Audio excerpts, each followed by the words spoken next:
जय श्री कृष्ण मित्रों, आज आपको हम बताने जा रहे हैं वर्ष 2022 में मकर संक्रांति का पावन पर्व कब रहेगा और इस दिन पुण्यकाल का समय क्या रहेगा।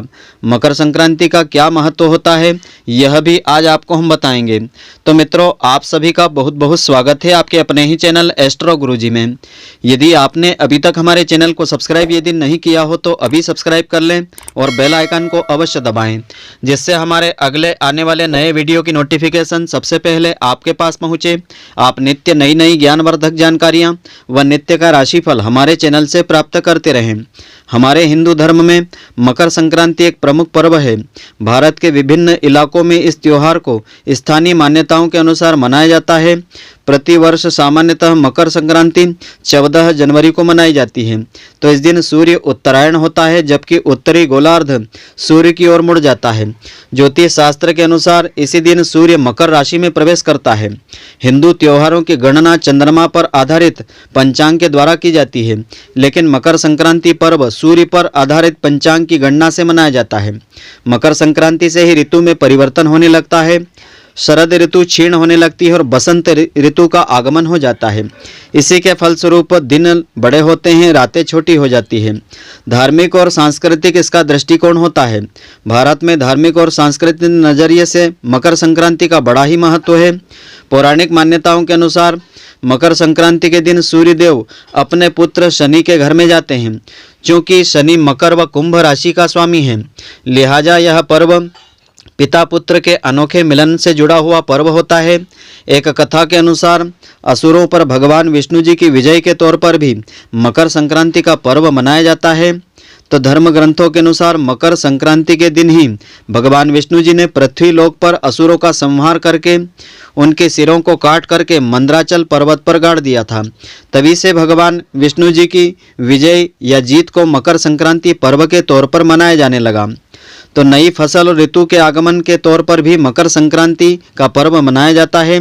तो पंजाब, यूपी, बिहार समेत तमिलनाडु में इस वक्त नई फसल काटने का समय होता है।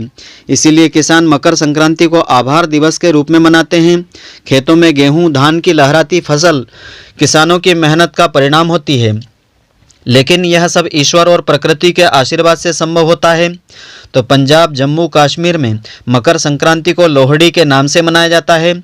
तमिलनाडु में मकर संक्रांति पोंगल के तौर पर मनाई जाती है, जबकि उत्तर प्रदेश और बिहार में खिचड़ी के नाम से मकर संक्रांति का पर्व मनाया जाता है। मकर संक्रांति पर कहीं पर खिचड़ी बनाई जाती है तो कहीं पर दही, चूड़ा और तिल के लड्डू बनाए जाते हैं। लौकिक महत्व इसका बहुत होता है। ऐसी मान्यता है कि जब सूर्य पूर्व से दक्षिण की ओर चलता है, इस दौरान सूर्य की किरणों को खराब माना जाता है, लेकिन जब सूर्य पूर्व से उत्तर की ओर आगमन करने लगता है तब उसकी किरणें सेहत और शांति को बढ़ा देती है। इस वजह से साधु संत और वे लोग जो आध्यात्मिक क्रियाओं से जुड़े हैं उन्हें शांति और सिद्धि प्राप्त होती है। अगर सरल शब्दों में कहा जाए तो पूर्व के कड़वे अनुभवों को भूल करके मनुष्य आगे की ओर बढ़ता है। स्वयं भगवान कृष्ण जी ने गीता में कहा है कि उत्तरायण के 6 माह शुभ काल में जब सूर्य देव उत्तरायण होते हैं तभी पृथ्वी प्रकाशमय होती है। अतः इस प्रकाश में शरीर का त्याग करने से मनुष्य का पुनर्जन्म नहीं होता है और वह ब्रह्मा को प्राप्त होता है। महाभारत काल के दौरान भीष्म पितामह, जिन्हें इच्छा मृत्यु का वरदान प्राप्त था, उन्होंने भी मकर संक्रांति के दिन शरीर का त्याग किया था। तो भारत में मकर संक्रांति के दौरान जनवरी माह में नई फसल का आगमन होता है। इस अवसर पर किसान फसल की कटाई के बाद इस त्योहार को धूमधाम से मनाते हैं। भारत के हर राज्य में मकर संक्रांति को अलग अलग नामों से मनाया जाता है। एक नाम इसमें से पोंगल नाम है। पोंगल दक्षिण भारत में विशेष करके तमिलनाडु, केरल, आंध्र प्रदेश में मनाया जाने वाला एक महत्वपूर्ण हिंदू पर्व है। पोंगल विशेष रूप से किसानों का पर्व होता है। इस अवसर पर धान की फसल कटने के बाद लोग खुशी प्रकट करने के लिए पोंगल का पर्व मनाते हैं। पोंगल का त्योहार तमिल महीने की पहली तारीख यानी जनवरी के मध्य में मनाया जाता है। 3 दिन तक चलने वाला यह पर्व सूर्य और इंद्र देव को समर्पित होता है। पोंगल के माध्यम से लोग अच्छी बारिश, उपजाऊ भूमि और बेहतर फसल के लिए ईश्वर के प्रति आभार प्रकट करते हैं। पोंगल पर्व के पहले दिन कूड़ा कचरा जलाया जाता है। दूसरे दिन लक्ष्मी जी की पूजा की जाती है। तीसरे दिन पशु धन को पूजा जाता है। तो उत्तरायण का विशेष इसमें महत्व होता है। उत्तरायण खास तौर पर गुजरात में मनाया जाने वाला पर्व है। नई फसल और ऋतु के आगमन पर यह पर्व 14 और 15 जनवरी को मनाया जाता है। इस अवसर पर गुजरात में पतंगे उड़ाई जाती है, साथ ही पतंग महोत्सव का आयोजन होता है जो दुनिया भर में मशहूर होता है। उत्तरायण पर्व पर व्रत रखा जाता है। तिल व मूंगफली दाने की चक्की इसमें मनाई जाती है। लोहड़ी इसका नाम होता है। लोहड़ी विशेष रूप से पंजाब में मनाया जाने वाला पर्व है जो फसलों की कटाई के बाद 13 जनवरी को धूमधाम से मनाया जाता है। इस अवसर पर शाम के समय होलिका जलाई जाती है। तिल गुड़ मक्का अग्नि को भोग के रूप में चढ़ाई जाती है। और माघ में भोगुली बिहू का पर्व होता है। असम में माघ महीने की संक्रांति के पहले दिन से माघ बिहू यानी भोगाली बिहू पर्व मनाया जाता है। भोगाली बिहू के अवसर पर खान पान धूमधाम से होता है। इस अवसर पर तिल चावल नारियल और गन्ने की फसल अच्छी होती है। इसी तरह तरह तरह के व्यंजन पकवान बनाए और खाए जाते हैं। भोगाली बिहू पर भी होलिका जलाई जाती है और तिल व नारियल से बनाए व्यंजन अग्नि देवता को समर्पित किए जाते हैं। भोगली बिहू के अवसर पर टेकली भोगा नामक खेल खेला जाता है, साथ ही भैंसों की इसमें लड़ाई होती है। तो मकर संक्रांति की विशेष परंपराएं होती है। हिंदू धर्म में मीठे पकवानों के बगैर हर त्योहार अधूरा सा होता है। मकर संक्रांति पर तिल और गुड़ से बने लड्डू अन्य मीठे पकवान बनाने की परंपरा होती है। तिल और गुड़ के सेवन से ठंड के मौसम में शरीर को गर्मी मिलती है और यह स्वास्थ्य के लिए बहुत ही लाभदायक होता है। ऐसी मान्यता है कि मकर संक्रांति के अवसर पर मीठे पकवानों को खाने और खिलाने से और दान करने से अनंत गुना फलों की प्राप्ति होती है और इससे रिश्तों में आई कड़वाहट भी दूर होती है और हम एक सकारात्मक ऊर्जा के साथ जीवन में आगे बढ़ते हैं। कहा जाता है कि मीठा खाने से वाणी व्यवहार में मधुरता आती है और जीवन में खुशियों का संचरण होता है।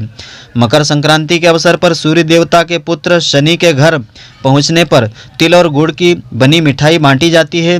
तिल और गुड़ की मिठाई के अलावा मकर संक्रांति के अवसर पर पतंग उड़ाने की विशेष परंपरा होती है।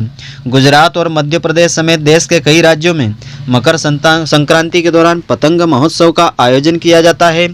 इस अवसर पर बच्चों से लेकर बड़ों तक पतंगबाजी करते हैं।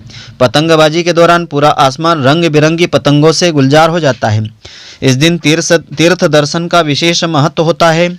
मकर संक्रांति के अवसर पर देश के कई शहरों में मेले लगाए जाते हैं। खास करके उत्तर प्रदेश, मध्य प्रदेश, दक्षिण भारत में बड़े मेलों का आयोजन होता है। इस अवसर पर लाखों श्रद्धालु गंगा और अन्य पावन नदियों के तट पर स्नान और दान धर्म आदि कर्म करते हैं। इसका अनंत गुना फल मिलता है। पौराणिक मान्यताओं के अनुसार स्वयं भगवान श्री कृष्ण जी ने कहा है, जो मनुष्य मकर संक्रांति पर देह का त्याग करता है उसे मोक्ष फलों की प्राप्ति होती है और वह जीवन मरण के चक्कर से मुक्त हो जाता है। तो इस वर्ष 2022 में मकर संक्रांति का पावन पर्व दिनांक 14 जनवरी 2022 शुक्रवार के दिन रहेगा।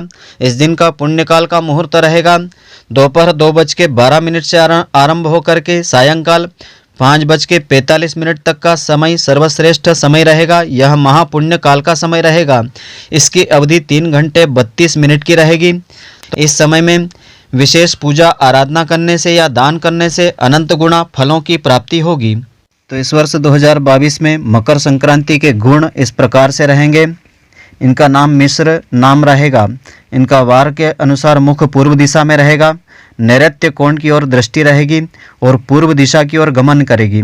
इनका मुख्य वाहन व्याघ्र होगा। उपवाहन अश्व यानी घोड़ा रहेगा। वस्त्र इनके पीले होंगे। हाथ में गदा रहेगी और भक्ष्य पदार्थ पायस होगा। गंध द्रव्य कुमकुम इनके हाथ में रहेगा और भूत वर्ण होगा। कुमार अवस्था होगी। भोग अवस्था भी होगी। दक्षिण कर्ण मुख रहेगा। बैठी हुई स्थिति में रहेगी। भोजन पात्र इनका चांदी का होगा। आभूषण में कंकण इनके हाथ में होगा और हरी केंचुकी रहेगी। तो मकर संक्रांति का फल कुछ इस प्रकार से रहेगा। विद्वान और शिक्षित लोगों के लिए यह संक्रांति बहुत ही अच्छी रहेगी। इन लोगों को अपने कार्य क्षेत्र में अच्छी सफलता मिलेगी। मान प्रतिष्ठा की प्राप्ति होगी और वस्तुओं की लागत वैसे इस वर्ष सामान्य रहेगी। भय और चिंता लगी रहेगी।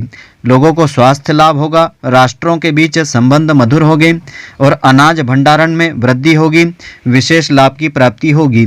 जो लोग ईश्वर की आराधना या अपने इष्ट देवता की पूजा आराधना में लगे रहेंगे उनके लिए इस वर्ष की मकर संक्रांति बहुत ही शुभ फलदायी रहेगी। तो मित्रों, आशा करता हूँ कि आपको हमारी यह ज्ञानवर्धक जानकारी पसंद आई होगी। यदि आपको पसंद आई हो तो आप हमारे वीडियो को लाइक व शेयर अवश्य करें। धन्यवाद। जय श्री कृष्ण मित्रों, फिर मिलेंगे।